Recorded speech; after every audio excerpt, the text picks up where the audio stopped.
వచ్చిన ఇది మన హాస్పిటల్ స్టాఫ్ కానీ, గెస్ట్కి కానీ, సిఓ సార్కి కానీ, ఇంకా డాక్టర్స్కి కానీ నేను అందరికీ నేను ఈ క్రిస్మస్కి ఇన్వైట్ చేస్తున్నాను.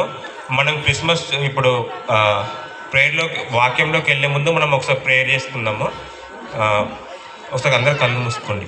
ప్రేమ కృపల్లో మా తండ్రి, మీకు వందం స్తోత్రం చెల్లిస్తున్నాం దేవా. మేము ఏమేమి ఉన్నామో కేవలం మీ కృప మీద ఏమి మహిస్తే మాత్రమే తండ్రి. పరిశుద్ధాత్మ దేవ, మేము ఇప్పుడు వాక్యంలోకి వెళ్ళిచున్నగా మాతో మాట్లాడమని తండ్రి, నన్ను నీ ఆత్మతో నింపమని దేవా, నా పక్షం మీరు కార్యం చేయమని యేసుక్రీస్తు నామమున అడిగి వేడుకొని పొందుకుంటున్నాం మా తండ్రి. ఆమేన్. క్రిస్మస్ ఎందుకు చేసుకుంటారంటే, దేవుడు మానవునిగా ఈ లోకంలో పుట్టాడని అందరు క్రిస్మస్ చేసుకుంటారు అనమాట. ఇప్పుడు స్టార్టింగ్లో మరియా అని ఒక అమ్మాయి ఉంది. ఆ అమ్మాయికి దేవదూత కనబడి, అమ్మ మీకు ఇట్లా ఒక లోకాన్ని రక్షించడానికి లోక రక్షకుడు అనే యేసుక్రీస్తు ప్రభువు నీ కడుపులో పుడతాడు. ఆయన పరిశుద్ధాత్మ శక్తి ద్వారా నీ కడుపులో జన్మించినప్పుడు ఈ లోకంలో ఉన్న ప్రజలందరినీ క్యాస్ట్ లేకుండా, రిలీజన్ లేకుండా, ఇంకా ఎటువంటి డిఫరెన్స్ లేకుండా ప్రతి ఒక్కరిని రక్షించడానికి, వారి పాపముల నుండి రక్షించడానికి దేవుడు ఈ లోకానికి వస్తాడని ఆమెకు చెప్తాడు. చెప్పినప్పుడు ఏమవుతుందంటే, ఆమె అది నమ్మినప్పుడు దేవుడు ఆమె కడుపులో పుడతాడు. అప్పటి నుంచి మనం డిసెంబర్ 25 అందరూ క్రిస్మస్ చేసుకుంటారు అనమాట. అయితే దేవుని వాక్యంలోకి మనం వెళ్దాము.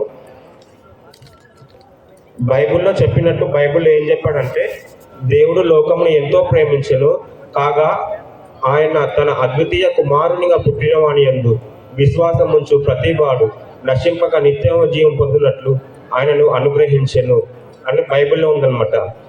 దేవుడు లోకాన్ని ఎంతో ప్రేమించాడు. లోకం అంటే ఇది మెటీరియల్ థింగ్స్ కాదు, లోకం అంటే మనుషులు అనమాట. ఈ లోకంలో ఉన్న ప్రతి ఒక్క మనిషిని దేవుడు ఎంతగానో ప్రేమించాడు. దేవుడు ప్రేమించి తన కుమారుని లోకానికి పంపించాడు. ఆ కుమారుడే యేసుక్రీస్తు ప్రభువు. అంటే ఈ లోకంలో ఏ ఒక్కరు నశించిపోకుండా, ఇప్పుడు యేసుక్రీస్తు ప్రభువు లేకపోతే మనకి పరలోకం లేదు. పరలోకం ఉండాలంటే పక్క ఈ లోకంలో దేవుడు జన్మించాలి. అందుకనే దేవుడు యేసుక్రీస్తు ప్రభువుని లోకానికి పంపించాడు.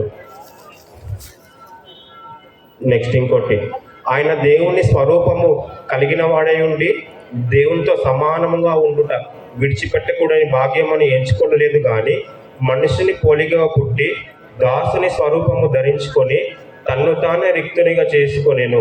మరియు ఆయన ఆకారమందు మనుషుడుగా కనబడి మరణము పొందినంతగా, అనగా శిలువ మరణం పొందినంతగా విధేయత చూపిన వాడై తన్ను తాను తగ్గించుకొనెను. దేవుడు యాక్చువల్గా చెప్పాలంటే దేవుడు పరలోకంలో ఉన్నాడు. తన మహిమ అంటే దేవుడు తన శక్తిని, తన బలాన్ని, అన్నిటినీ పక్కన పెట్టేశాడు అనమాట. ఇప్పుడు ఈ లోకంలో దేవుడు దేవుడిగా వచ్చింది అనుకోండి, మనం చూడలేము. ఆయనకున్న శక్తి, ఆయనకున్న బలాన్ని, ఆయనకున్న ఔన్నత్యాన్ని మనం చూడలేము. అందుకనే దేవుడు ఇప్పుడు రక్షించాలంటే, ఇప్పుడు నేను మనిషిని అయితేనే మీకు కనబడతా, అలానే దేవుడు కూడా మనిషిగా కనబడాలని చెప్పి దేవుడు ఈ లోకానికి వచ్చాడు. ఆయన జస్ట్ మానవునిగా కనబడి మరణం పొందినంతగా, అనగా శిల్వ మరణం పొందినంతగా విధేయత చూపిన వాడే తను తగ్గించుకోలేడు.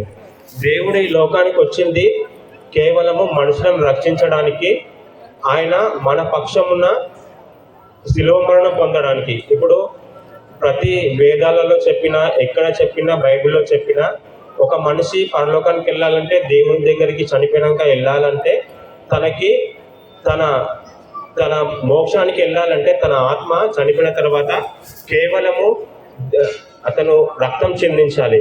పాపము పోవాలంటే రక్తం చిందించబడాలి. అది చిందించబడితేనే తప్ప ఏ ఒక్క మనుషుడు పరలోకానికి వెళ్ళలేడు.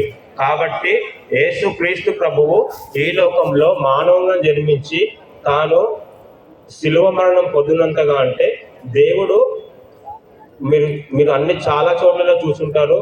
ఇప్పుడు passion of the Christ and మూవీస్లో అవన్నీ కేవలం మూవీస్ కాదు. దేవుడు తన రియల్గా ప్రజలందరి కొరకు సిలువలో తాను, ఇప్పుడు మనందరి ప్లేస్లో ఆయన చనిపోయాడు. మనం తినాల్సిన దెబ్బలు ఆయన తిన్నాడు. మనం చనిపోవాలని కానీ మన ప్లేస్లో ఆయన చనిపోయి దేవుడు మనకి పరలోకాన్ని ఇచ్చాడు.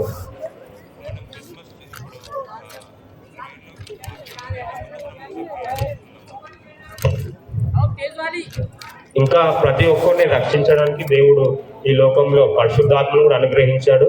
తను నమ్మిన వారికి, తన మీద విశ్వాసం ఉంచిన వారికి దేవుడు తన ఆత్మనిచ్చి చనిపోయినాక పరలోకం ఇస్తామని దేవుడు చెప్పాడు.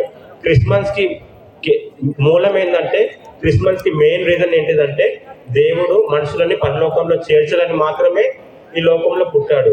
ఇప్పుడు దేవుడు పుట్టకపోతే ఈ క్రిస్మస్ లేదు, క్రిస్మస్ లేకపోతే దేవుడు పుట్టినట్టే. అందుకని దేవుడు ఇక్కడ ఉన్న మనుషుల్ని కానీ, భూలోకంలో ఉన్న మనుషుల్ని కానీ పరలోకంలో చేర్చాలంటే దేవుడు పుట్టాలి. కాబట్టి ఆ రీజన్ వల్లనే కేవలం క్రిస్మస్ చేసుకుంటారు. నాకు ఇచ్చిన ఈ అవకాశాన్ని బట్టి thank you. Thank you Sandeep.